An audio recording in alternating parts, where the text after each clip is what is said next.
Good morning class, this is Tushar sir. I am going to take lecture of physics. Chapter will be chapter 4, moving charge and magnetism, गतिमान आवेश और चुंबकत्व। ठीक है,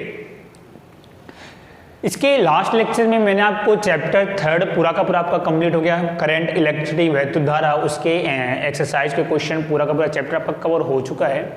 अभी हम नेक्स्ट चैप्टर की तरफ बढ़ते हैं। Chapter will be 4, chapter 4। Chapter 4 अगर आप देखो तो चैप्टर का नाम है आपका मूविंग चार्ज एंड मैग्नेटिज्म, गतिमान आवेश और चुंबकत्व। ये चैप्टर स्टार्ट करने से पहले आपका चैप्टर फर्स्ट में आपका चैप्टर फर्स्ट क्या था? आपका इलेक्ट्रोस्टैटिक्स। तो वहां पर आपने डील किया था कुछ चीजें, मैं आपको शॉर्टकट में 1-2 मिनट के अंदर बता रहा हूं। पहले चैप्टर में आपने क्या क्या डील किया था?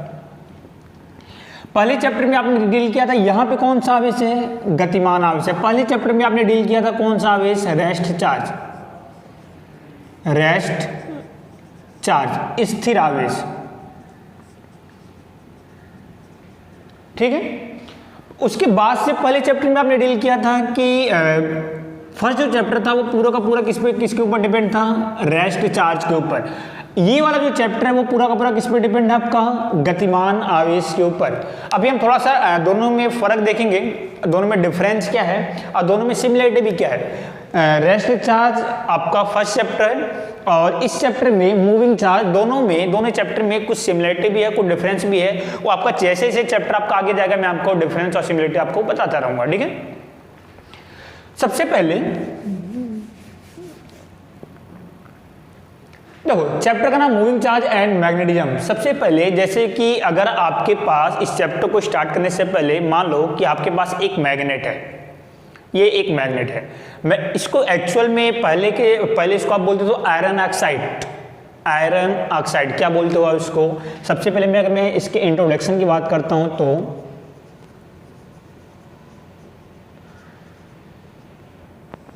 इसी को आप बोलते हो आयरन ऑक्साइड। सेम उसी को आप बोलते हो मैग्नेटाइट, हिंदी में भी यही है। ठीक है, तो आपके पास एक आयरन ऑक्साइड है, उसी को आप बोलते हो मैग्नेटाइट। उसको आपने एक स्ट्रिंग के थ्रू यहां पर आपने हैंग कर दिया, यहां पर आपने उसको लटका दिया, ये आपका ऐसा लटका है। ठीक है, आपने इसके ऊपर फोर्स लगाया आपने इसके ऊपर, ये आपका ऐसा मूव करता है। ठीक, ये अर्थ है, अर्थ की डायरेक्शन है। सपोज करो ये अर्थ की डायरेक्शन है नॉर्थ, ये है साउथ, ये है ईस्ट, ये वेस्ट। अभी मैं कुछ सपोज करने की बात कर रहा हूं आपसे। ठीक है, ये नॉर्थ सपोज कर लो, ये ईस्ट, साउथ, ये ईस्ट और ये वेस्ट। अब जैसे आपने मैग्नेट को हैंग किया, आपने क्या देखा कि after some time the magnet will be stop in the direction of north and south. जैसे ही आपने मैग्नेट को हैंग किया, ये रोटेट करते करते कुछ देर बाद कहां पे आके रुका? अर्थ के नॉर्थ और साउथ की डायरेक्शन में, अर्थ के उत्तर और दक्षिण की दिशा। अर्थ की डायरेक्शन कहां पे है? अर्थ का नॉर्थ ये, साउथ ये, तो मैग्नेट भी कहां पे रुकता है? एक एंड मैग्नेट का नॉर्थ साइड में होता है और एक एंड मैग्नेट का साउथ साइड में होता है। बात समझ आ रही है?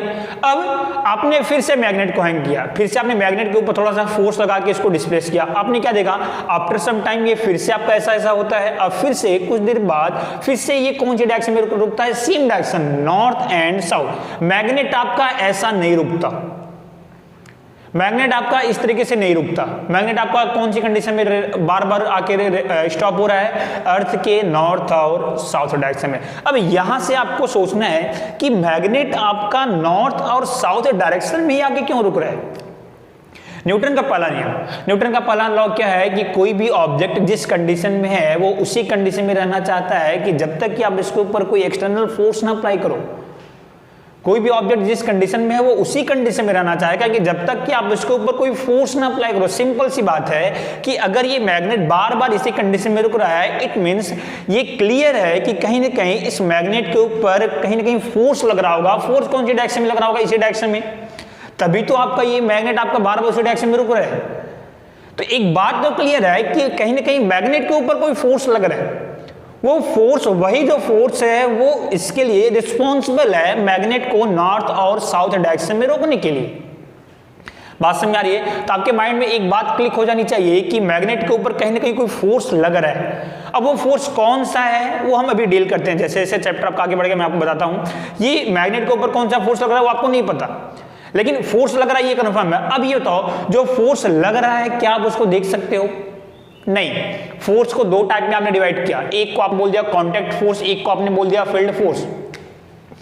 फोर्स को आपने दो टाइप में डिवाइड किया है, एक को आपने बोला कांटेक्ट फोर्स और एक को आपने बोल दिया फील्ड फोर्स। इसको आप बोलते हो स्पर्शी बल, इसको आप बोलते हो क्षेत्रीय बल। दो तरीके के फोर्स होते हैं, कांटेक्ट एंड फील्ड। अगर ब्लॉक पे कोई आपके पास ऑब्जेक्ट है, जैसे मान लो कि ये एक ऑब्जेक्ट है, इसको मुझे डिस्प्लेस करना है यहां से लेके यहां तक, कुछ पॉइंट इसको मैंने डिस्प्लेस करना है, मैंने इसके ऊपर एक फोर्स लगाया, ये हो गया फोर्स और ये ऑब्जेक्ट दोनों कांटेक्ट में, देखो दोनों कांटेक्ट में है। जब अब ये कांटेक्ट में है तो मैंने इसको डिस्प्लेस किया तो ये आपका शिफ्ट हो गया। यहां पर फोर्स यानी जो मैंने फोर्स लगाया और ये object both will be contact to each other, दोनों एक दूसरे के कांटेक्ट में है, जिसके कारण ये ब्लॉक आपका, जिसके कारण ये ऑब्जेक्ट आपका डिस्प्लेस हो गया। बात समझ आ रही है? तो कांटेक्ट फोर्स स्पर्शी बल में क्या है? फोर्स एंड ऑब्जेक्ट, जो भी आपके पास ऑब्जेक्ट है दोनों क्या है? दोनों कांटेक्ट में है, दोनों कांटेक्ट में है और इस कांटेक्ट में होने के कारण ऑब्जेक्ट आपका क्या करता है? मूव करता है। ये जो फोर्स है इस फोर्स को आप बोलते हो कांटेक्ट फोर्स यानी स्पर्शी बल। फील्ड फोर्स क्या होता है? फील्ड फोर्स एक ऐसा फोर्स है जिसमें आपका ऑब्जेक्ट और फोर्स कांटेक्ट में नहीं है फिर भी आपका ऑब्जेक्ट मूव करता है। जैसे ये अर्थ है, ठीक है, ये अर्थ। ये बताओ कि कोई जैसे कोई स्टोन है, अर्थ है, जैसे मैं इस मार्कर को मैंने ऊपर की तरफ फेंका, मार्कर कहां पे आता है? नीचे की तरफ। ये बताओ मार्कर नीचे की तरफ आ रहा है, क्या इस मार्कर को नीचे की साइड में डाउनवर्ड डायरेक्शन में लाने के लिए क्या आपने इसके ऊपर कोई फोर्स अप्लाई किया? नहीं किया, लेकिन फिर भी मार्कर आपका नीचे की तरफ आ रहा है, डाउनवर्ड डायरेक्शन में मूव कर रहा है। इट मींस एक बात तो क्लियर है कि न्यूटन का पहला नियम क्या कहता है? फर्स्ट लॉ क्या कहता है कि कोई भी ऑब्जेक्ट अपनी पोजीशन चेंज करेगा, क्यों करेगा? जब तक कि आप इसके ऊपर कोई एक्सटर्नल फोर्स न अप्लाई करो। यानी कि अगर ये अपनी पोजीशन चेंज कर रहा है तो इसका मतलब ये कंफर्म है कि कहीं ना कहीं इसके ऊपर फोर्स लग रहा है। अब फोर्स क्या आपको दिख रहा है? नहीं दिख रहा है। इसका मतलब क्या हुआ कि इसके ऊपर जो फोर्स लग रहा है वो फोर्स कौन सा है? वो आपका सेकंड वाला फोर्स है। कौन सा फोर्स? आपका फील्ड फोर्स है, क्षेत्रीय बल है। बात समझ आ रही है? फील्ड फोर्स किसके कारण लगता है? Due to the field, due to the क्षेत्र। अब ये फील्ड किसका वो आप समझो, जैसे इस मार्कर को मैंने ऊपर की तरफ फेंका, मार्कर आपका नीचे की तरफ आता, मार्कर को ऊपर की तरफ थ्रो करने के लिए मैंने फोर्स लगाया, लेकिन मार्कर को नीचे की तरफ लाने के लिए मैंने फोर्स नहीं लगाया। मार्कर नीचे की तरफ आ रहा है, इसका मतलब ये कंफर्म है कि मार्कर के ऊपर कोई ना कोई फोर्स आपका लग रहा होगा। ये 100% कंफर्म है। वो फोर्स किसका है? वो फोर्स कहां से आया? आपने पढ़ा है 9th में 10th में कि इसके ऊपर लगता है ग्रेविटेशनल फोर्स, गुरुत्वाकर्षण बल। किसी भी वस्तु को, किसी भी ऑब्जेक्ट को अगर मैं ऊपर की तरफ थ्रो करता हूं तो अर्थ उसको अपनी तरफ क्या कर लेता है? अट्रैक्ट कर लेता है। पृथ्वी क्या करती है? उसको अपनी तरफ खींच लेती है।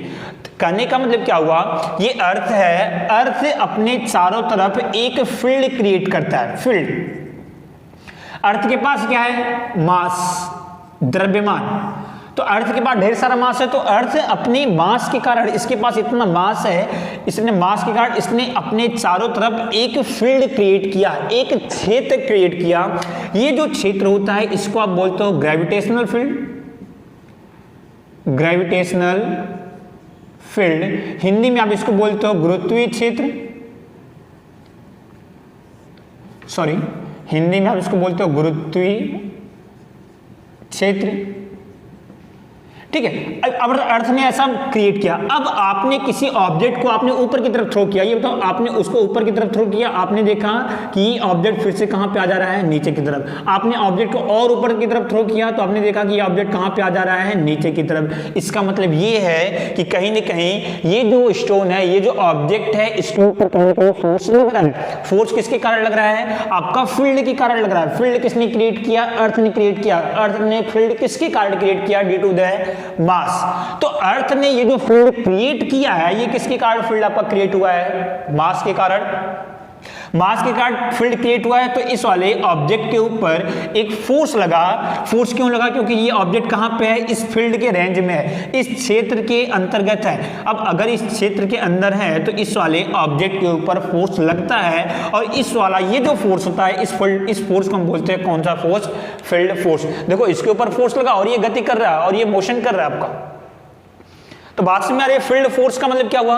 अब एक बात आप बिल्कुल माइंड में सेट कर लो कि यहां पर फील्ड किसने क्रिएट किया है? फील्ड आप किसने क्रिएट किया? अर्थ ने। फील्ड किसके कारण क्रिएट हुआ है? फील्ड किसके कारण क्रिएट हुआ है? मास के कारण। अगर फील्ड आपका मास के कारण क्रिएट हुआ है तो फोर्स भी किसके ऊपर लगेगा? मास के ऊपर ही लगेगा।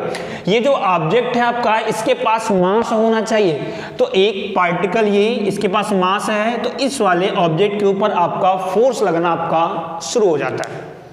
बात समझ में आ रही है? फील्ड किसके कारण क्रिएट हुआ? मास के कारण, तो फोर्स भी किसके ऊपर लगेगा? मास के ऊपर। तो ये जो फोर्स इसके ऊपर लगता है, उस फोर्स को आप बोलते हो, वो फोर्स कौन सा फोर्स है? वो होता है ग्रेविटेशनल फोर्स, गुरुत्वाकर्षण बल। ग्रेविटेशनल फोर्स, गुरुत्वाकर्षण बल। तो ग्रेविटेशनल फोर्स किसके कारण लगा? आपका मास के कारण आपका लगा। ठीक है, तो ये जो ग्रेविटेशनल फोर्स है किसके अंदर में आपका आता है? फील्ड फोर्स के अंदर आपका आता है। तो अभी आपको थोड़ा बहुत सिमिलरिटी समझ में आ गई होगी कि कांटेक्ट फोर्स में क्या होता है और ये फील्ड फोर्स में क्या होता है। ये सब बताने के पीछे आपका मकसद केवल एक था कि आप ये समझ सको। जैसे ये मैग्नेट है, अभी मैंने आपको बताया, मैग्नेट को आपने हैंग किया, मैग्नेट आपका नॉर्थ और साउथ डायरेक्शन में रुक गया। ये बताओ क्या मैग्नेट, अब ये एक बात तो कंफर्म है कि मैग्नेट के ऊपर कोई ना कोई फोर्स लग रहा है। इस फोर्स के कारण आपका मैग्नेट आपका नॉर्थ और साउथ डायरेक्शन में आके रुका, ये कंफर्म है। बार बार आपने इसकी डायरेक्शन को चेंज किया, लेकिन ये बार बार कहां पर रुकता है? नॉर्थ और साउथ डायरेक्शन में। यानी कि एक बात कंफर्म है कि इसके ऊपर कोई ना कोई फोर्स आपका लग रहा है। अब वो फोर्स कौन सा होगा? तो 101% श्योर है कि कोई कांटेक्ट तो इस पे है नहीं, तो जो फोर्स इसके ऊपर लग रहा है वो कौन सा फोर्स है? आपका फील्ड फोर्स आपका है। कौन सा फोर्स आपका? क्षेत्रीय बल आपका है। इतना समझा है कि मैग्नेट के ऊपर, मैग्नेट आपका नॉर्थ एंड साउथ डायरेक्शन में रुका, मींस मैग्नेट के ऊपर कोई ना कोई फोर्स आपका लग रहा है। उस फोर्स को आपने बोला, वो फोर्स कौन से किसके अंदर आपका आएगा? फील्ड फोर्स के अंदर आपका आएगा। ठीक है, अब जैसे आपका ये है, ठीक है, सेम टू सेम, एकदम डिक्टो सेम आपने पहले चैप्टर में पढ़ा था, फर्स्ट चैप्टर में। कोई आवेश है, कोई चार्ज है, क्यों? ये चार्ज कौन सी कंडीशन में है? Rest charge. आपने पहले चैप्टर नहीं पढ़ा है तो भी कोई दिक्कत वाली बात नहीं, मैं आपको बता दूंगा। ठीक है, मान लो कि यहाँ पे चार्ज है, क्यों? ये कौन सी कंडीशन में? Rest charge. तो अगर ये चार्ज रेस्ट कंडीशन में है तो ये अपने चारों तरफ एक फील्ड क्रिएट करता है। ये भी अपने चारों तरफ क्या करेगा? एक फील्ड क्रिएट करता है। इस फील्ड को आप बोलते हो इलेक्ट्रिक फील्ड। इलेक्ट्रिक फील्ड, इसी को आप बोलते हो वैद्युत क्षेत्र। ठीक है, अब अगर ये देखो, ये आवेश अपने चारों तरफ, ये चार्ज आपका अपने सराउंडिंग में एक फील्ड क्रिएट करता है, that field is called electric field. अब अगर कोई दूसरा चार्ज, कोई भी सेकेंडरी चार्ज अगर इस फील्ड के अंदर है, लेकिन ये भी चार्ज कैसा होना चाहिए? ये भी रेस्ट होना चाहिए, तो ये चार्ज एक फोर्स एक्सपीरियंस करेगा। इस चार्ज के ऊपर एक फोर्स लगना शुरू हो जाएगा। उस फोर्स को आप बोलते हो इलेक्ट्रिक फोर्स। इलेक्ट्रिक फोर्स, वैद्युत बल। बात समझ में आ रही है? तो यहां पे इस चार्ज के ऊपर जो फोर्स लग रहा है वो फील्ड फोर्स है कि नहीं? ये फील्ड फोर्स ही है। इस चार्ज के ऊपर कौन सा फोर्स लग रहा है? वो भी आपका फील्ड फोर्स है। कौन सा फोर्स है? Electric force.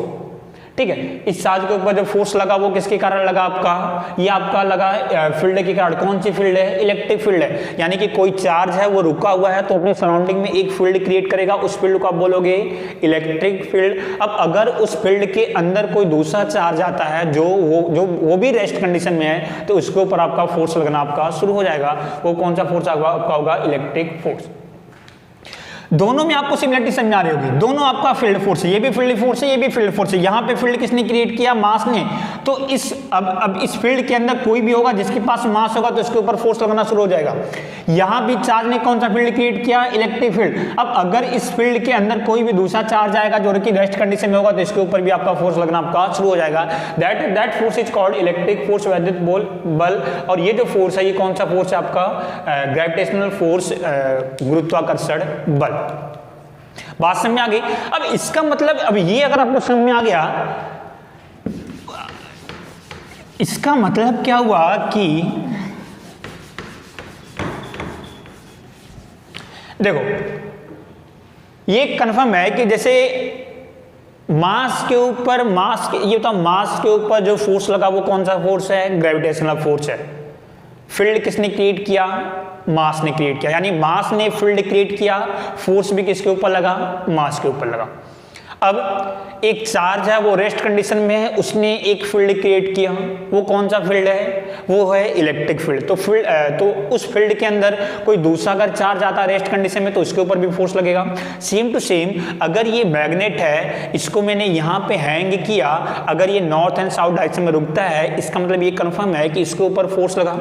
फोर्स किसके कारण लगा होगा, तो कहीं ना कहीं फोर्स किसके कारण लगा, फोर्स आपका फील्ड फोर्स है। कहीं ना कहीं कहने का मतलब क्या हुआ कि अगर ये इस डायरेक्शन में रुक रहा है तो इसके चारों तरफ कहीं ना कहीं मैग्नेटिक फील्ड, कोई ना कोई एक फील्ड होगी।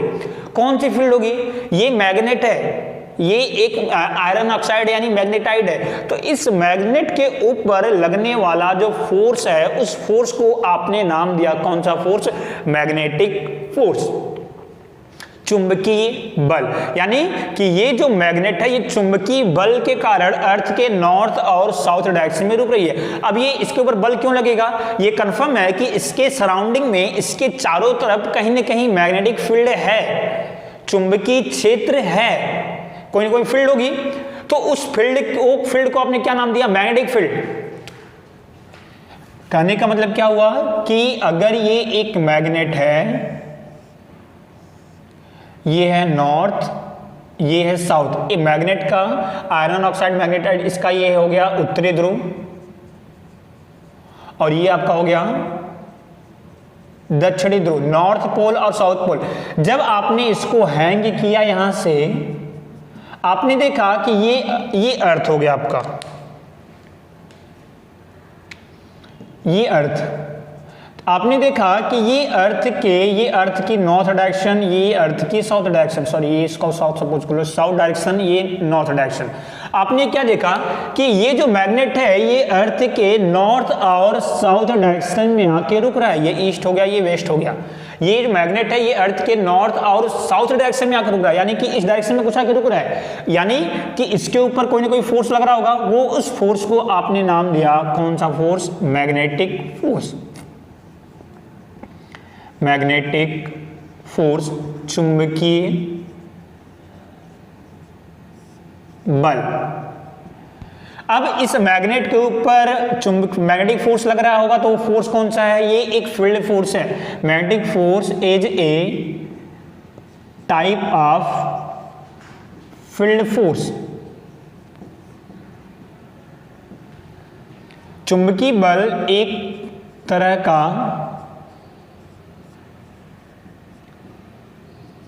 क्षेत्रीय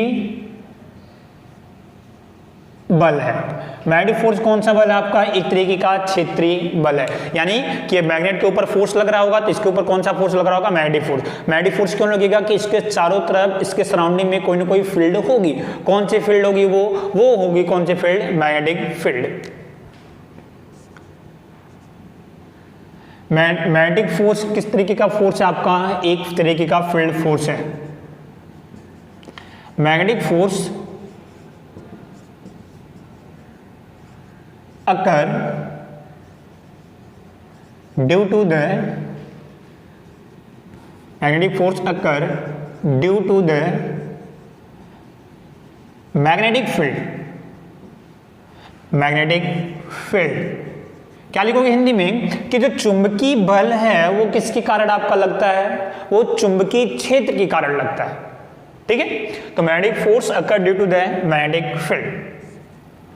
अभी आपको एक बात, थोड़ा एक डाउट आपको होगा आपके माइंड में कि ये मैग्नेट आपका इस डायरेक्शन में रुका तो इसके ऊपर मैग्नेटिक फोर्स लग रहा है, ये तो इतना आपको समझ आ गया होगा। ये भी अब मैंने आपको बता दिया कि इसके कहीं ना कहीं इसके चारों तरफ एक मैग्नेटिक फील्ड है, उस मैग्नेटिक फील्ड के कारण इस मैग्नेट के ऊपर एक फोर्स लगा, मैग्नेटिक फोर्स। अभी बात ये आती है कि इसके सराउंडिंग में जो मैग्नेटिक फील्ड है वो मैग्नेटिक फील्ड कहां से आई, वो मैग्नेटिक फील्ड किसका है? एक्चुअल में इसके चारों तरफ जो मैग्नेटिक फील्ड है, जो चुंबकीय क्षेत्र है, वो अर्थ का मैग्नेटिक फील्ड है।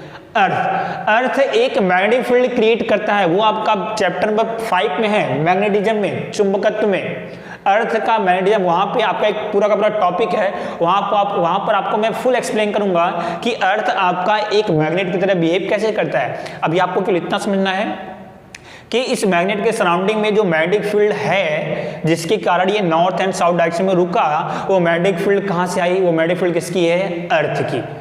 ठीक है, अब आपको एकदम क्लियर हो चुका होगा कि अर्थ ने एक मैग्नेटिक फील्ड क्रिएट किया है। उस मैग्नेटिक फील्ड के अंदर जब आपने इस मैग्नेट को रखा तो इस मैग्नेट के ऊपर फोर्स लगता है और ये मैग्नेट आपका नॉर्थ और साउथ डायरेक्शन में आके स्टेबल हो गया। बात समझ में आ रही है? तो मैग्नेटिक फील्ड के कारण कौन सा force? Magnetic force. Gravitational field के कारण कौन सा force? Gravitational force. Electric field के कारण कौन सा फोर्स? Electric force. ये आपको समझ में आ गया। मैग्नेटिक फील्ड का सोर्स क्या है? मैग्नेटिक फील्ड जैसे ग्रेविटेशनल फील्ड का सोर्स क्या है? मास अगर होगा तो उसके चारों तरफ ग्रेविटेशनल फोर्स होगा। इलेक्ट्रिक फील्ड का सोर्स क्या है? वैद्युत क्षेत्र का सोर्स क्या है? तो वैद्युत क्षेत्र का सोर्स क्या है? रेस्ट चार्ज, स्थिर आवेश। अगर रेस्ट चार्ज होगा तो उसके चारों तरफ आपका एक इलेक्ट्रिक फील्ड आपका होगा, एक वैद्युत क्षेत्र होगा। उसी तरीके से मैग्नेटिक फील्ड का सोर्स क्या है? तो मैग्नेटिक फील्ड का सोर्स क्या है? मैग्नेट। मैग्नेटिक फील्ड का क्या सोर्स है? मैग्नेट। यानी कि अगर आपने मैग्नेट रखा तो मैग्नेट अपने चारों तरफ एक फील्ड क्रिएट करेगा, इस फील्ड को आप बोलते हो मैग्नेटिक फील्ड।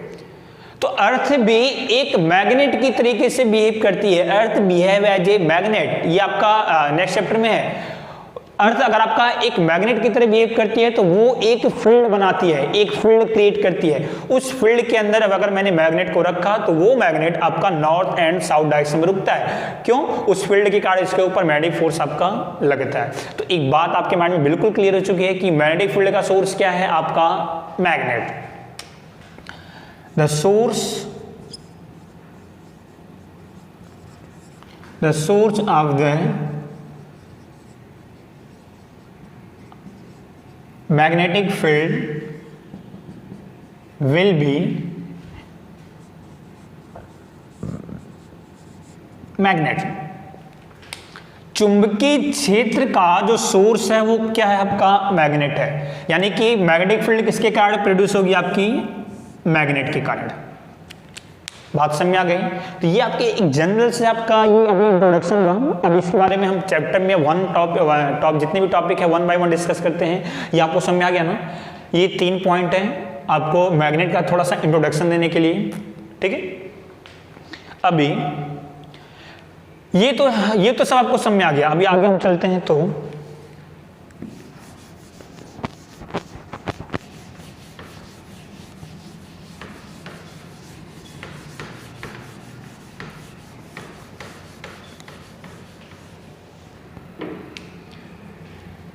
ठीक है, ये आपको समझ में आ गया कि मैग्नेट एक मैग्नेटिक फील्ड क्रिएट करता है। उस मैग्नेटिक फील्ड में अगर आप किसी दूसरे मैग्नेट को रखोगे तो उस मैग्नेट के ऊपर फोर्स लगेगा, उस फोर्स को आप बोलोगे मैग्नेटिक फोर्स, और जो फील्ड होगी वो फील्ड कौन सी होगी? Magnetic field. एक ये मैग्नेट है,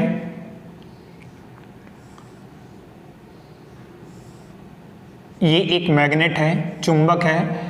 देखो अभी मैं डायरेक्शन की बात नहीं कर रहा हूं, बिल्कुल मैंने भी डायरेक्शन की बात नहीं की। मैग्नेटिक फील्ड की डायरेक्शन कहां पे होगी वो सब हम बाद में देखेंगे। अगर ये मैग्नेट है तो ये मैग्नेट अपने सराउंडिंग में एक फील्ड क्रिएट करेगा। इस फील्ड को आप बोलोगे कौन सा फील्ड? मैग्नेटिक फील्ड, चुंबकीय क्षेत्र।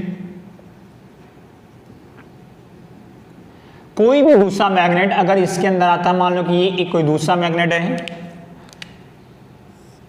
अनदर मैग्नेट, अनदर मैग्नेट, इसके ऊपर क्या लगेगा? इसके ऊपर फोर्स लगना शुरू हो जाएगा। इसके ऊपर क्या लगेगा? आपका अनदर मैग्नेट के ऊपर क्या लगना शुरू हो जाएगा? फोर्स। और ये जो फोर्स होगा ये कौन सा फोर्स होगा? आपका मैग्नेटिक फोर्स। कौन सा फोर्स होगा आपका? ये चुंबकीय बल, ये आपको पता है, ये अभी हमने इंट्रोडक्शन में ये देख लिया। ओके, अब आपका जो टॉपिक स्टार्ट होता है वो टॉपिक स्टार्ट होता है आपका फर्स्ट टॉपिक, ओरस्टेड एक्सपेरिमेंट।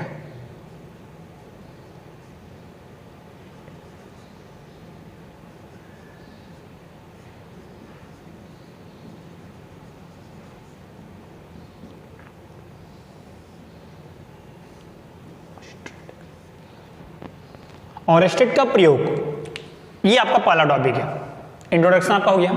अब ओरस्टेड ने क्या बताया? ओरस्टेड ने ये बताया कि सर देखो इनका एक्सपेरिमेंट क्या था। इन्होंने क्या किया, एक बैटरी ली,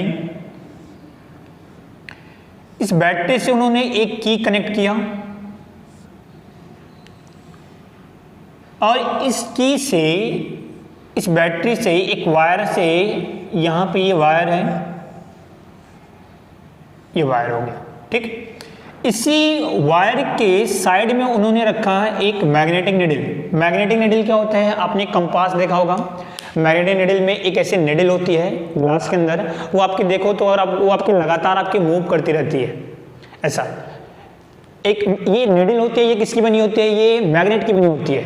मैग्नेटिक निडल अगर आप समझो, यहाँ पे ऐसा होता है, एक ऐसी निडल बनी होती है ना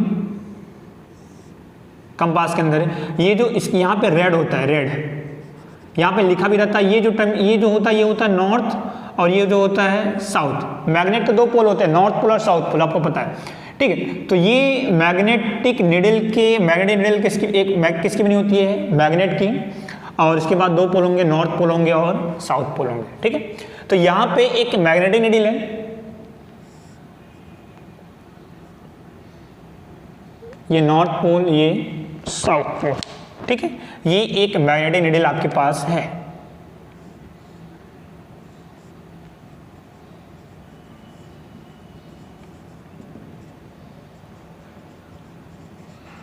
चुंबकीय सुई,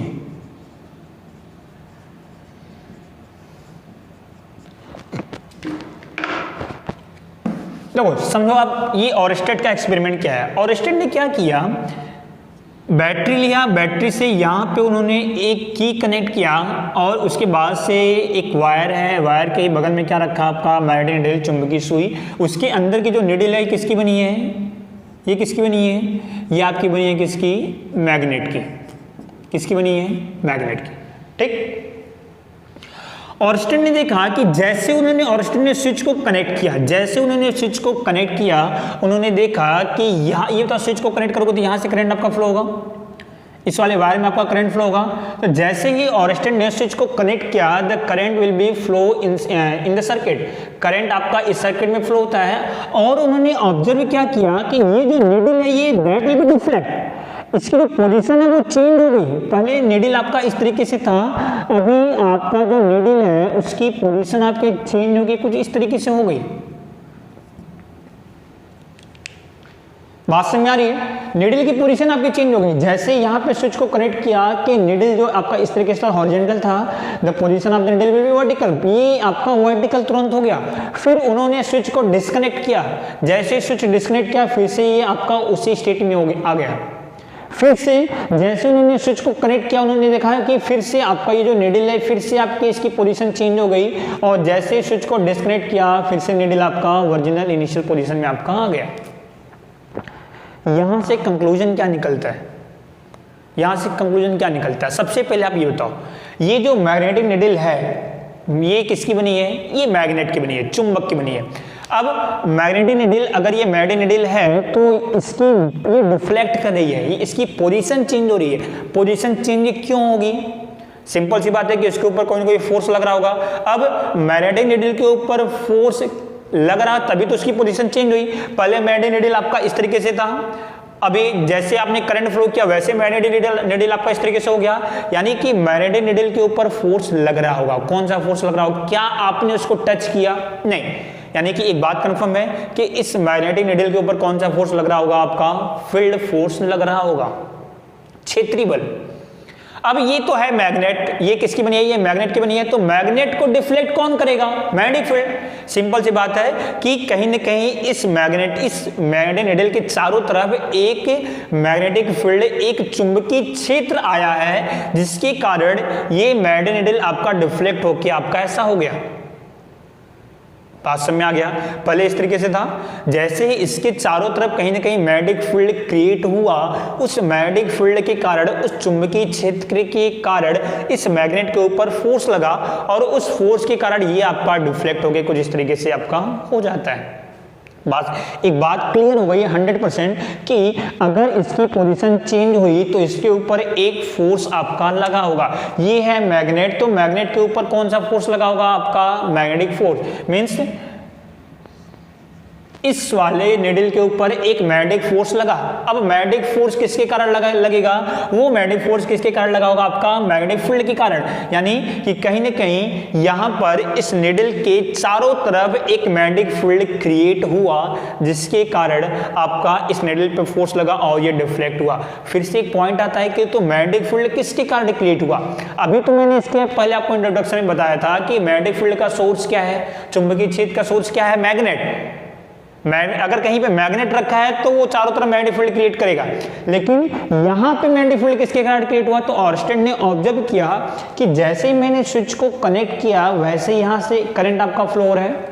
करंट फ्लो होने का मतलब क्या हुआ कि यहां पे जो चार्ज है वो मूव कर रहे हैं। चार्ज आपके कैसे हैं, मोशन में है। चार्ज आपका यहां से मूव कर रहा है और जब ये चार्ज आपका ऐसा मूव कर रहा है तो इसकी पोजीशन चेंज हो गई। पोजीशन चेंज हो गई, इसका मतलब ऑर्स्टेड ने कंक्लूजन क्या निकाला कि कहीं ना कहीं ये जो चार्ज आपका मोशन में है ये आपका एक मैग्नेटिक फील्ड आपका क्रिएट करते हैं।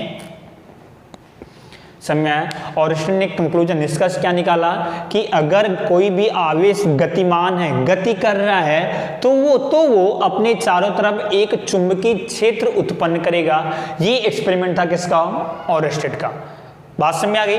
अभी आप ये बताओ, अगर इनका एक्सपेरिमेंट तो आपको समझ में आ गया कि किसी भी वायर में अगर हम करंट फ्लो करते हैं, करंट फ्लो करने का मतलब क्या हुआ कि चार्ज कौन सी कंडीशन में है, मोशन में है। अब अगर चार्ज मोशन में है तो वो अपने चारों तरफ एक फील्ड क्रिएट करेगा, उस फील्ड को हम बोलेंगे चुंबकीय क्षेत्र। अब उस चुंबकीय क्षेत्र, उस फील्ड के अंदर आपका मैग्नेट आया। अब मैग्नेट आया तो इसके ऊपर फोर्स लगेगा, जिसके कारण ये आपका क्या हो गया, डिफ्लेक्ट हो गया। ठीक है, तो ऑर्स्टेड ने कंक्लूजन क्या निकाला, for any conducting wire,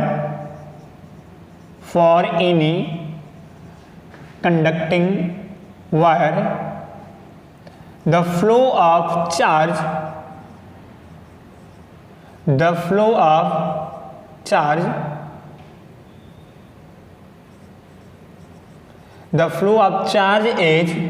is responsible for generating magnetic field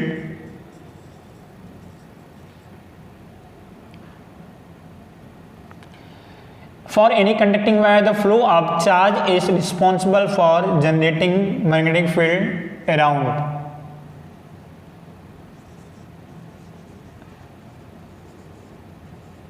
surrounding the wire. क्या लिखा मैंने, for any conducting wire the flow of charge is responsible for generating magnetic field surrounding the wire.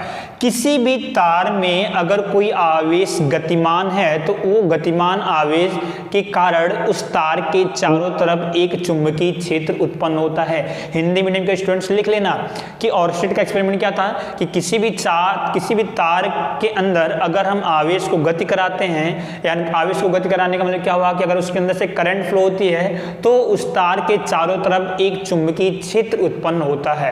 ठीक है, तो Orsted ने conclusion क्या निकाल दिया कि मूविंग चार्ज अगर चार्ज गतिमान है तो वो क्या क्रिएट करेगा, आपका मैग्नेटिक फील्ड, चुंबकीय क्षेत्र। अगर चार्ज रेस्ट कंडीशन में है तो क्या क्रिएट करेगा, पहले चैप्टर में इलेक्ट्रिक फील्ड। वही चार्ज अगर मोशन में है तो क्या क्रिएट करता है, वो मैग्नेटिक फील्ड। ठीक है, ये हो गया।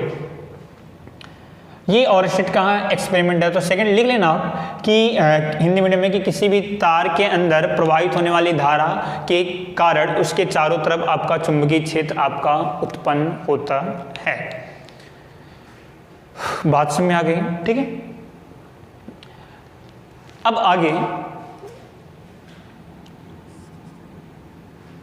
जैसे ये एक वायर है, इस वायर के अंदर आपका ये करंट फ्लो हो रही है, वायर के अंदर करंट फ्लो हो रही है, मतलब क्या हुआ, चार्ज आपके मोशन में है। अब अगर चार्ज मोशन में रहेगा तो आपको पता है कि तो इसके चारों तरफ आपका मैग्नेटिक फील्ड क्रिएट हुआ।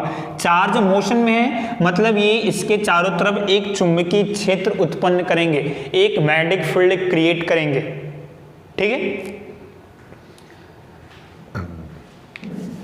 ठीक है, ये आपने देख लिया। अभी एक वायर है, इसके अंदर आपका करंट फ्लो हो रहा है, आई क्या है, करंट, ये आपका फ्लो हो रहा है, आई करंट फ्लो होने का मतलब क्या हुआ, इसके अंदर चार्ज आपके मोशन में है। चार्ज अगर आपका गति कर रहा होगा तो इसके चारों तरफ, इसके सराउंडिंग में एक फील्ड क्रिएट हुआ। इस फील्ड को आपने बोला कौन सा फील्ड है, ये मैग्नेटिक फील्ड है।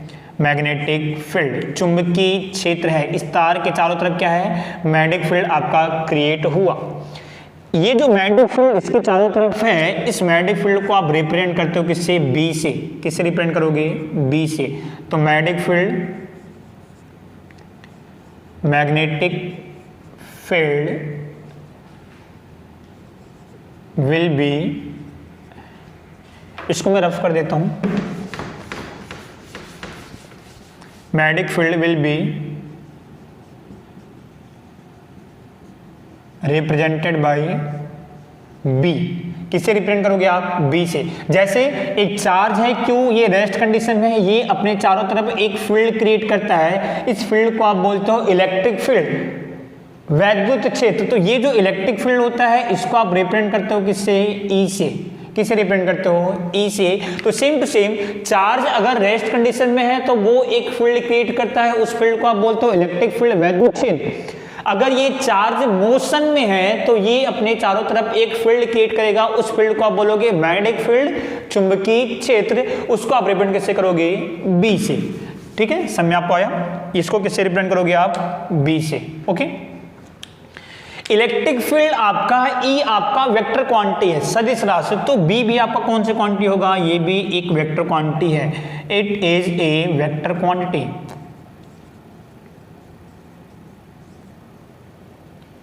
ये एक सदिश राशि है, यह एक सदिश राशि है। अब अगर ये सदिश राशि है तो इसके पास डायरेक्शन होगी, ये बी के ऊपर डायरेक्शन होगी, तो इसके ऊपर मैंने क्या लगा दिया, एक एरो लगा दिया। अभी आपको क्लियर हो गया कि इसके पास डायरेक्शन है। अब अगर इसके पास डायरेक्शन है तो इसकी डायरेक्शन आप कैसे निकालोगे, इतना आपको क्लियर हो चुका है कि वायर के अंदर करंट फ्लो हो रहा होगा तो इसके चारों तरफ मैग्नेटिक फील्ड होगा, चुंबकीय क्षेत्र होगा, वह एक सदिश राशि है। अब अगर वो सदिश राशि है तो इसकी आप डायरेक्शन कैसे निकालोगे, वो अभी मैं आपको बताता हूँ डायरेक्शन कैसे निकालेंगे। इसकी यूनिट क्या होगी वो समझो, unit of B is gauss. Magnetic field की जो पुरानी यूनिट है वो है गॉस, और अभी इसी को आप बोलते हो टेस्ला। मैग्नेटिक फील्ड की चुंबकीय क्षेत्र की दो यूनिट है।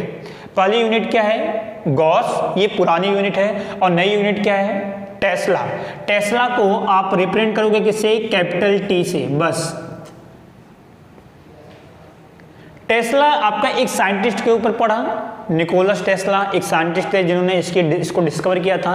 उन्हीं के नाम पे आपने मैग्नेटिक फील्ड की यूनिट क्या रखी, आपने टेस्ला। तो यूनिट ऑफ बी इज क्या, गॉस या तो टेस्ला। गॉस और टेस्ला में एक रिलेशन होता है, 1 gauss is equal to 10⁻⁴ tesla आपका होता है। ये आपको याद रखना है कि गॉस एक यूनिट है, टेस्ला भी यूनिट है। एक गॉस में कितना टेस्ला आपका होगा, 10⁻⁴ टेस्ला आपका होता है। ठीक है। अब अभी मैंने आपको बताया था कि ये मैग्नेटिक फील्ड वेक्टर क्वांटिटी है, तो अब अगर ये वेक्टर क्वांटिटी है तो उसकी डायरेक्शन कैसे निकालोगे। Next point, the direction of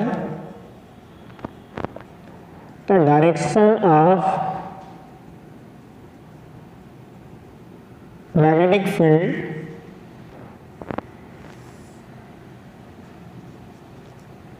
the direction of the magnetic field find by the right hand thumb rule, right hand thumb rule. कौन सा नियम? Right hand thumb rule. The direction of the magnetic field find by the right hand thumb rule. चुंबकीय क्षेत्र की दिशा हम दाएं हाथ के अंगूठे के नियम की सहायता से निकालेंगे। राइट हैंड ये हुआ, थंब मतलब अंगूठा। तो चुंबकीय, हिंदी मीडियम के स्टूडेंट लिखते रहना, चुंबकीय क्षेत्र की दिशा हम दाएं हाथ के अंगूठे के नियम की सहायता से हम निकालेंगे। The direction of the magnetic field find by the help of right hand thumb rule. अब राइट हैंड थंब रूल होता क्या है, कैसे हम निकालेंगे? सपोज करो ये एक वायर है, ठीक है, ये वायर में करंट आपके ऊपर की तरफ जा रही है, ऊपर की तरफ करंट फ्लो रही है, ठीक है। अब आपको ये पता है कि यहाँ से चार्ज मोशन में है, तो चार्ज मोशन में है तो ऑरिस्टन ने क्या बताया था कि अगर चार्ज मोशन में है तो ये इसके सामने में मैग्नेटिक फील्ड आपका क्रिएट होगा, चुंबकीय क्षेत्र आपका क्रिएट होगा। अब चुंबकीय क्षेत्र मैग्नेटिक फील्ड के डायरेक्शन कहाँ पे होंगे? सबसे पहले आपका जिस डायरेक्शन में करंट है, आपको उस डायरेक्शन में अपने थंब को करना है, अंगूठे को। तो करंट आपका ऊपर की तरफ है तो थंब को ऊपर की तरफ, अगर करंट आपका नीचे की तरफ होता तो थंब को नीचे की तरफ। तो करंट आपका कहाँ पे है? ऊपर की तरफ, तो वहां पे आपने करंट की डायरेक्शन में अपने थंब को किया। अब अपने फिंगर को कर्ल करना है, फिंगर को बेंड करना है। फिंगर को आपने बेंड किया ऐसा, फिंगर आपका जिस डायरेक्शन में बेंड होगा, the direction of the curl finger, तो फिंगर आपका जिस डायरेक्शन में बेंड होगा वो डायरेक्शन किसकी होगी? मैग्नेटिक फील्ड की। किसकी डायरेक्शन होगी? चुंबकीय क्षेत्र की। तो अगर करंट आपका ऊपर की तरफ जा रहा है, थंब किया, फिंगर बेंड किया, फिंगर आपका इस डायरेक्शन में मुड़ा, मतलब कि ये जो डायरेक्शन होगी किसकी डायरेक्शन होगी? ये मैग्नेटिक फील्ड की, चुंबकीय क्षेत्र की। यानी कि अगर करंट ऊपर की तरफ जा रहा है तो चुंबकीय क्षेत्र आपका इस दिशा में ऐसा कुछ आपका क्रिएट हो रहा होगा। अगर करंट नीचे जा रहा है तो करंट अगर नीचे जा रहा है डाउनवर्ड डायरेक्शन में, तो थंब को नीचे किया, फिंगर को बेंड किया, फिंगर आपका कहां पे गया? इस डायरेक्शन में। यानी कि मैग्नेटिक फील्ड आपका कुछ इस तरीके से आपका क्रिएट होगा, ठीक है। तो राइट हैंड थंब रूल में कहने का मतलब क्या हुआ कि मान लो ये आपका अंगूठा हो गया, आर्ट पे मत जाना, ओके, आर्ट मेरी थोड़ी खराब है।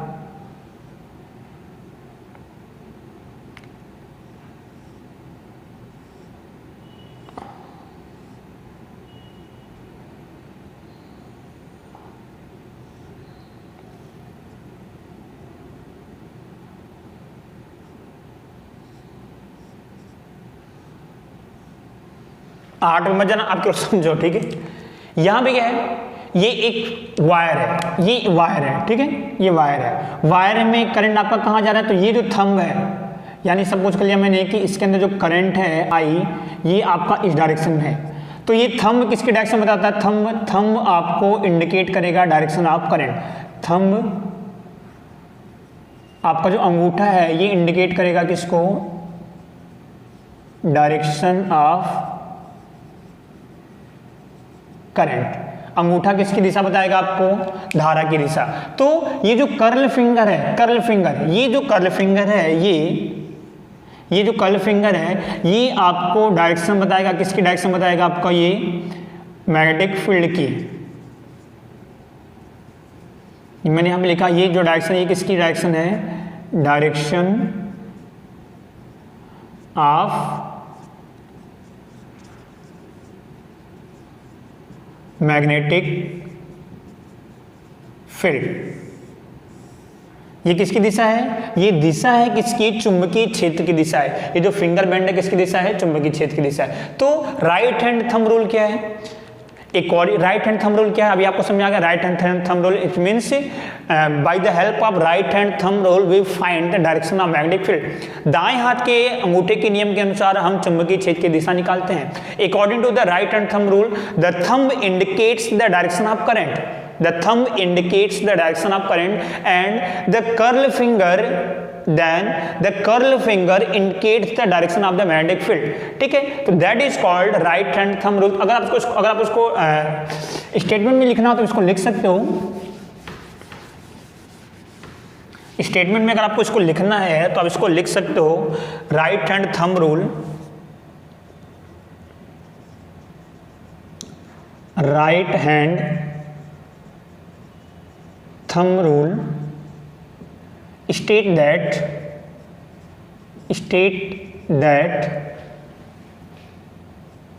the thumb indicates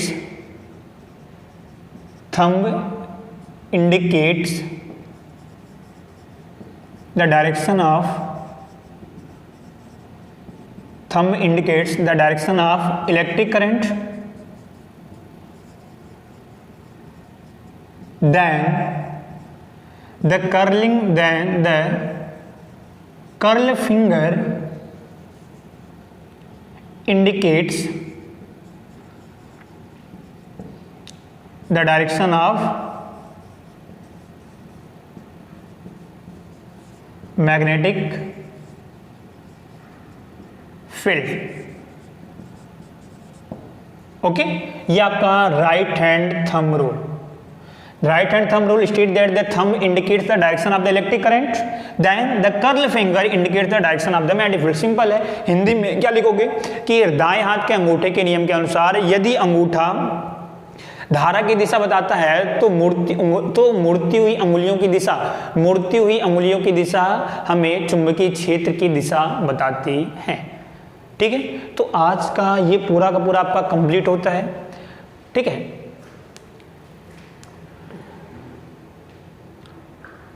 thank you class.